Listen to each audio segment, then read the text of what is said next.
All of you B'nai Yeshiva that we miss, we'd love to have you here in Eretz Yisrael. You're welcome back at any time.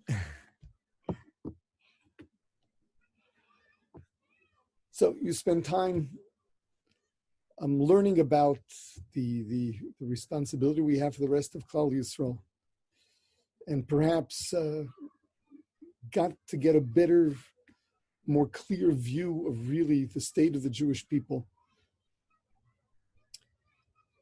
And some ideas on how to be able to talk to people and reach out to people.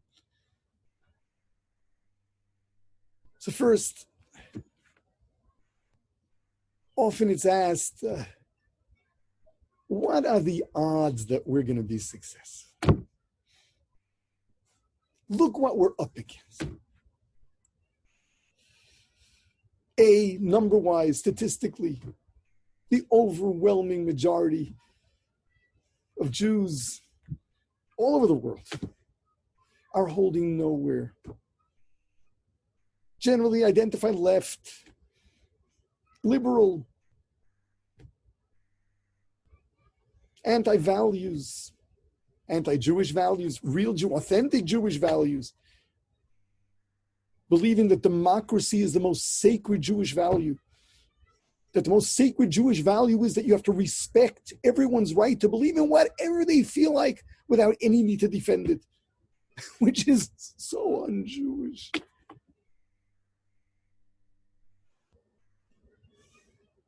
They're not even pro-Israel anymore.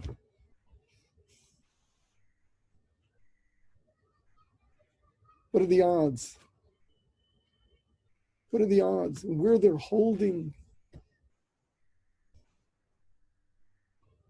So we're maminim. We're maminim. We're maminim that we can't do anything. It's Hashem that does it. Moshe Rabbeinu was commanded to single-handedly set up the Mishkan.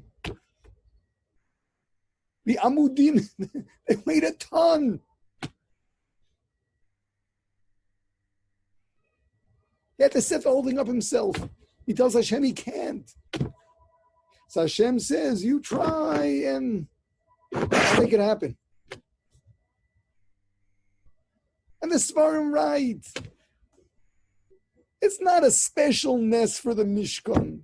That is true of absolutely everything. We can't do a thing. All we can do is want.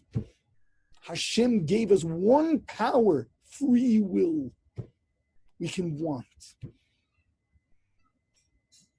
How much do you want? How much do you want? When you want, you do. When you want, you try, you stop at nothing.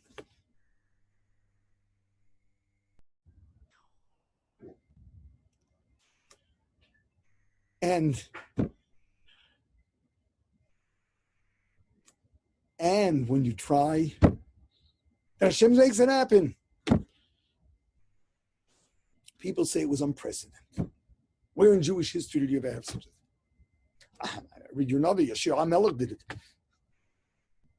Yeshua HaMelech did it.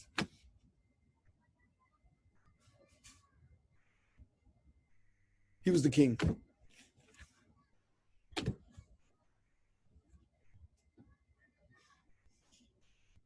Doesn't make a difference. Doesn't make a difference. We've got to be mishtad. We've got to think of how to go about it.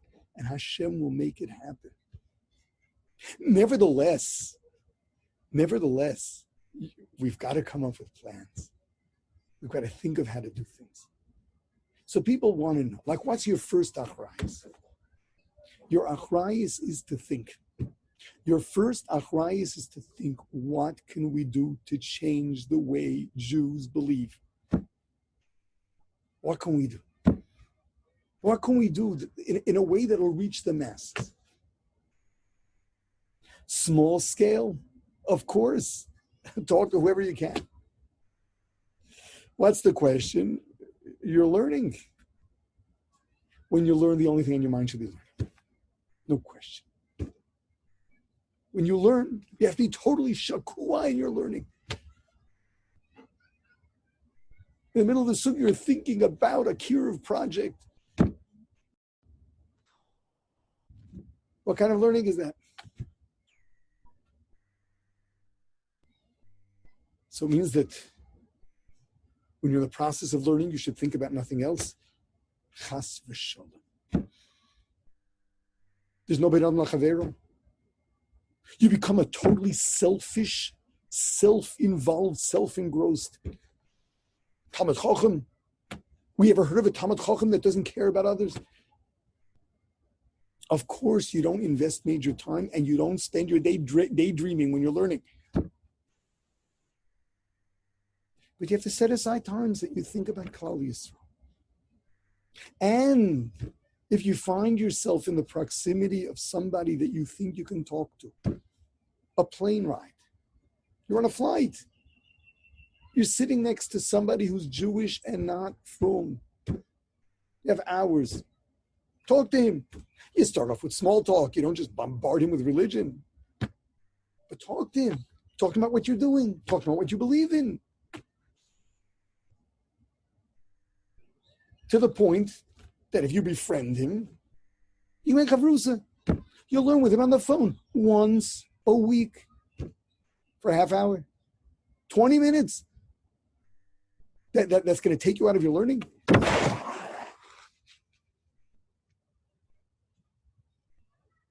A selfish Talmid Chacham is not a Talmid Chacham. Not a Talmid Chacham. Chazal take for granted that you can make a brach on someone who knows Kol HaTorah Kula, shecholak michachmos lireyav. It doesn't say you have to first check if he's a Yirei Shamayim. A real Talmid Chacham is a Yirei Shamayim, and if he's not a real Talmid Chacham. I'd say the same for Midas. Talmid Chacham who doesn't work on caring about others. And it begins with Klal Yisrael, caring about Klal Yisrael. All right, people ask, what comes first, Kiruv Krovim, Kiruv Rechokim? It's a slightly different talent. You got to see where your heart is at and where your personality is at. For some people, it's easier to speak to somebody totally fry because they're excited. They don't know anything. They're excited over everything you tell them. Whereas if you're dealing with somebody that is on his way out, is already out, what are you going to get him with? On the other hand, there are those who feel more comfortable dealing with people that we're from. Because, yeah, I guess you have more in common. But it's a matter of personality. We need both. We need both. But if you can come up with some idea of saving the bulk of Klal Yisrael, that's the greatest Chil Hashem. See what you can do.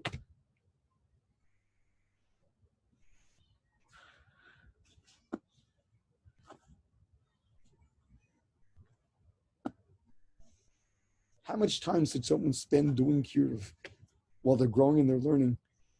Again, the issue is not time in either direction.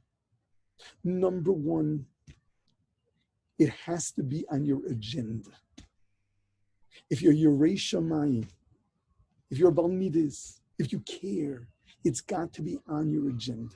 Reb Chaim Shmulevitz Zechron Levracha, who was the greatest Masmid, the greatest Masmid. I mean, his Hasmada was legendary. The stories are better than the ones they tell of from Eliashiv and Rabbi Ovadia. He walked, he was learning, he was standing there and saying good Shabbos to everybody, and if you listen carefully, he wasn't saying good Shabbos, he was learning. He was learning nonstop. He said, anyone that doesn't lose one night's sleep a year over the fact that Klal Yisrael is fry is an achzor. He's callous. He's callous. He doesn't care. When he used the term achzor, that means you don't care about those people. You don't care about your brethren. They don't know why they get up in the morning. They don't know what they live for. Not to mention Olam Haba. But Olam Hazeh.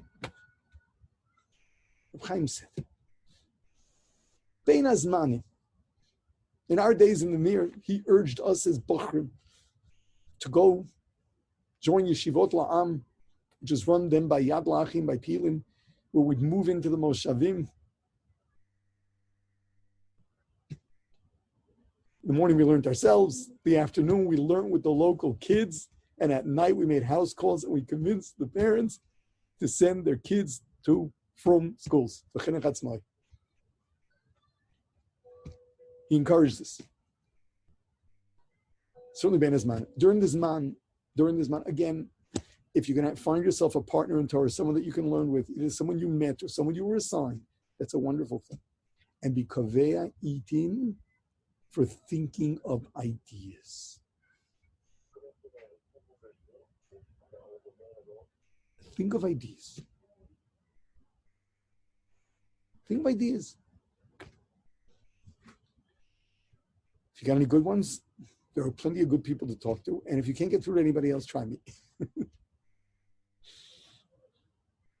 We have to care about Klal Yisrael.